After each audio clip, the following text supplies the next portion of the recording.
신급 강태공의 귀환. 79편. 협회장의 비밀스러운 지원.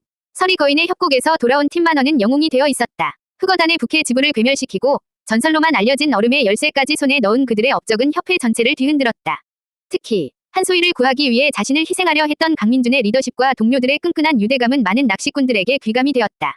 그들의 귀환을 가장 기뻐한 것은 협회장이었다. 그는 팀만어의 공방을 직접 찾아와 지난번과는 비교도 안 될 만큼 파격적인 지원을 약속했다. 자네들은 협회의 희망이자 미래일세. 흑어단과의 전쟁에서 이기기 위해 필요한 것은 무엇이든 말하게. 협회는 팀만어에게 최상위 등급의 비밀 정보를 열람할 수 있는 권한과 협회에 보관된 희귀 재료들을 우선적으로 사용할 수 있는 권리를 부여했다. 또한 부서진 블랙맘바호를 대체할 새로운 모함을 건조하기 위한 막대한 자금을 지원했다. 유나의 오랜 꿈이었던 그녀의 가문 연공장 위 기술력이 총동원된 최첨단 자망정의 건조가 마침내 시작된 것이다.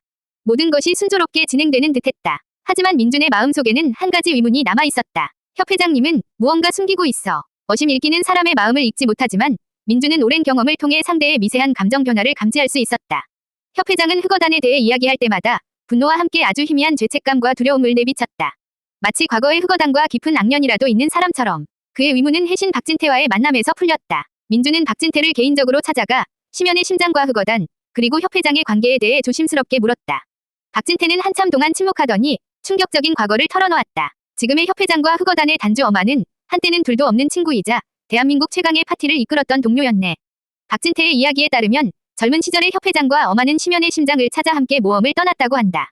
하지만 심장의 강력한 힘 앞에서 두 사람의 의견은 갈렸다. 협회장은 그 위험한 힘을 봉인해야 한다고 주장했고 어마는 그 힘을 이용해 인류를 한 단계 진화시켜야 한다고 주장했다. 결국 의견 차이는 비극적인 싸움으로 이어졌고 그 과정에서 그들은 동료들을 모두 잃었다. 어마는 심연의 힘 일부를 흡수하고 어둠 속으로 사라졌고 살아남은 협회장은 죄책감 속에서 지금의 낚시꾼 협회를 세워 어마의 폭주를 막으려 했던 것이다. 협회장이 자네를 전폭적으로 지원하는 이유는 자네에게서 과거 자신의 모습을 보았기 때문일 걸세.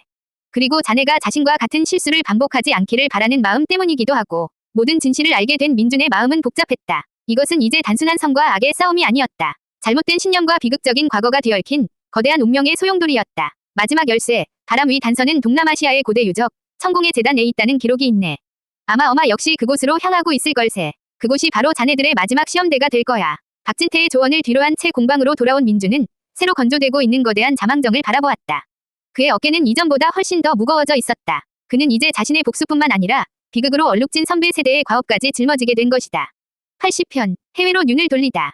새로운 모함, 만어호 위 건조가 완료되기까지는 몇 달의 시간이 필요했다. 그동안 팀 만어는 가만히 앉아 기다릴 수만 없었다. 흑어단 역시 북해 지부의 괴멸로 막대한 타격을 입었지만 그들의 뿌리는 여전히 건재했다. 오히려 복수를 위해 더욱 악랄하고 교묘하게 움직일 것이 뻔했다. 정보가 필요해. 작전실에 모인 팀원들 앞에서 민준이 말했다. 흑어단은 전 세계적인 조직입니다. 우리가 마지막 열쇠가 있는 동남아로 향하기 전에 다른 지역에 흩어져 있는 놈들의 힘을 최대한 약화시켜야 합니다.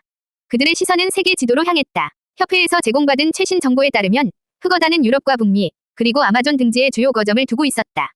아마존, 한소희의 눈이 지도 위에 한 점에 머물렀다. 이곳에 대한 흉흉한 소문이 많아요. 녹색 지옥이라 불리는 아마존 어경. 들어간 낚시꾼들 중 살아 돌아온 사람이 거의 없다고 해요. 협회에서도 탐사를 포기한 미지의 영역이죠. 위험한 곳일수록 흑어단이 숨어있을 가능성은 높았다. 좋습니다. 우리의 다음 목표는 아마존입니다. 민준의 결정에 동료들은 동요하지 않았다. 오히려 그들의 눈에는 새로운 도전에 대한 기대감이 서려 있었다. 하지만 아마존은 지금까지 상대했던 그 어떤 곳과도 달랐다. 미지의 독충과 식물, 예측 불가능한 기후, 그리고 무엇보다 그곳에 사는 원시적인 괴어들.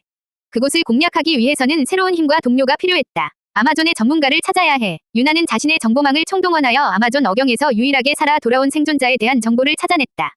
그는 과거의 트라우마로 낚시계를 은퇴하고 은둔하고 있는 비운의 천재, 독침이라 불리던 남자였다. 동시에 민준은 시급 랭커로서 얻게 된 권한을 사용했다. 그는 협회에 공식적으로 해외 원정대 구성을 요청했다. 그의 명성을 듣고 수많은 실력파 낚시꾼들이 원정대에 지원했다. 민준은 그 중에서 가장 신뢰할 수 있고 아마존 환경에 적합한 능력을 가진 이들을 선발했다. 늪지대 환경에 특화된 늪의 마녀 서원영, 강력한 화력 지원이 가능한 섬광 최시우, 그리고 아마존의 유일한 생존자이자 최고의 가이드가 되어줄 독침. 마침내 아마존의 녹색 지옥을 공략하기 위한 최정예 원정대가 결성되었다. 그들은 더 이상 대한민국이라는 좁은 무대에 머무르지 않았다. 더 넓은 세계, 미지의 위협을 향해 그들은 과감하게 눈을 돌린 것이다. 그들의 이름 앞에 대한민국 대표라는 새로운 수식어가 붙게 될 참이었다.